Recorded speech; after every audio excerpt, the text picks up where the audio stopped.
Levez vos yeux en haut. Le danger en ce que Dieu condamne. 8 août. Écoutez ma voix, et je serai votre Dieu, et vous serez mon peuple. Marchez dans toutes les voies que je vous prescris, afin que vous soyez heureux. Jérémie 7, verset 23. Le Seigneur désire que chacun travaille pour son bien spirituel et éternel. Cela ne peut se faire que si nous obéissons aux leçons que le Christ nous a données. Si nous voulons obtenir la récompense éternelle, nous devons suivre l'exemple du Christ, notre modèle, qui fit le bien, et uniquement le bien, par les talents que l'Éternel lui avait confiés. Il a de tout cœur donné sa vie en rançon pour une race perverse et apostate. De nos jours, l'égoïsme, la mondanité, l'orgueil et la satisfaction des appétits absorbent constamment les moyens de ceux qui prétendent être chrétiens. Ils utilisent mal l'argent que le Seigneur leur demande d'employer pour lui amener de nombreux fils et filles. Lorsque les chrétiens travailleront comme le chef de l'Église l'a fait, ils ne seront pas constamment en train de penser à la façon dont ils peuvent utiliser l'argent de Dieu pour leur propre plaisir. N'est-ce pas un assez grand honneur que de pouvoir collaborer avec le Rédempteur de ce monde? Les projets et les investissements mondains, créés pour complaire au moi, pour le glorifier, n'apportent rien de valable.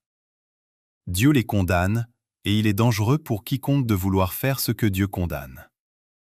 Ne vous conformez pas au siècle présent, mais soyez transformés par le renouvellement de l'intelligence, afin que vous discerniez quelle est la volonté de Dieu, ce qui est bon, agréable et parfait. Romains 12, verset 2. C'est là une expérience à acquérir, une expérience qui ne décevra pas. Le Dieu puissant qui a créé l'homme par Jésus-Christ invite chacun d'entre nous à le mettre à l'épreuve et à en constater ensuite les résultats. Chacun est examiné et mis à l'épreuve, et il comprend combien est bonne, acceptable et parfaite la volonté de son Créateur. Si on obéit à ces paroles claires et simples, ainsi parle l'Éternel, il est impossible de se conformer au monde. La sanctification et la transformation de l'âme, du corps et de l'esprit, selon l'Évangile, guide les pas de tous ceux qui s'y conforment à travers la porte étroite et le long du chemin resserré, le sentier tracé pour les racheter du Seigneur. En collaboration avec Dieu, ils travaillent, comme le Christ, pour l'âme et le corps de leurs semblables. Le Seigneur vous invite, considérez ces choses avec des yeux illuminés par l'Esprit et non par les conseillers du monde. Acceptez la parole telle qu'elle est.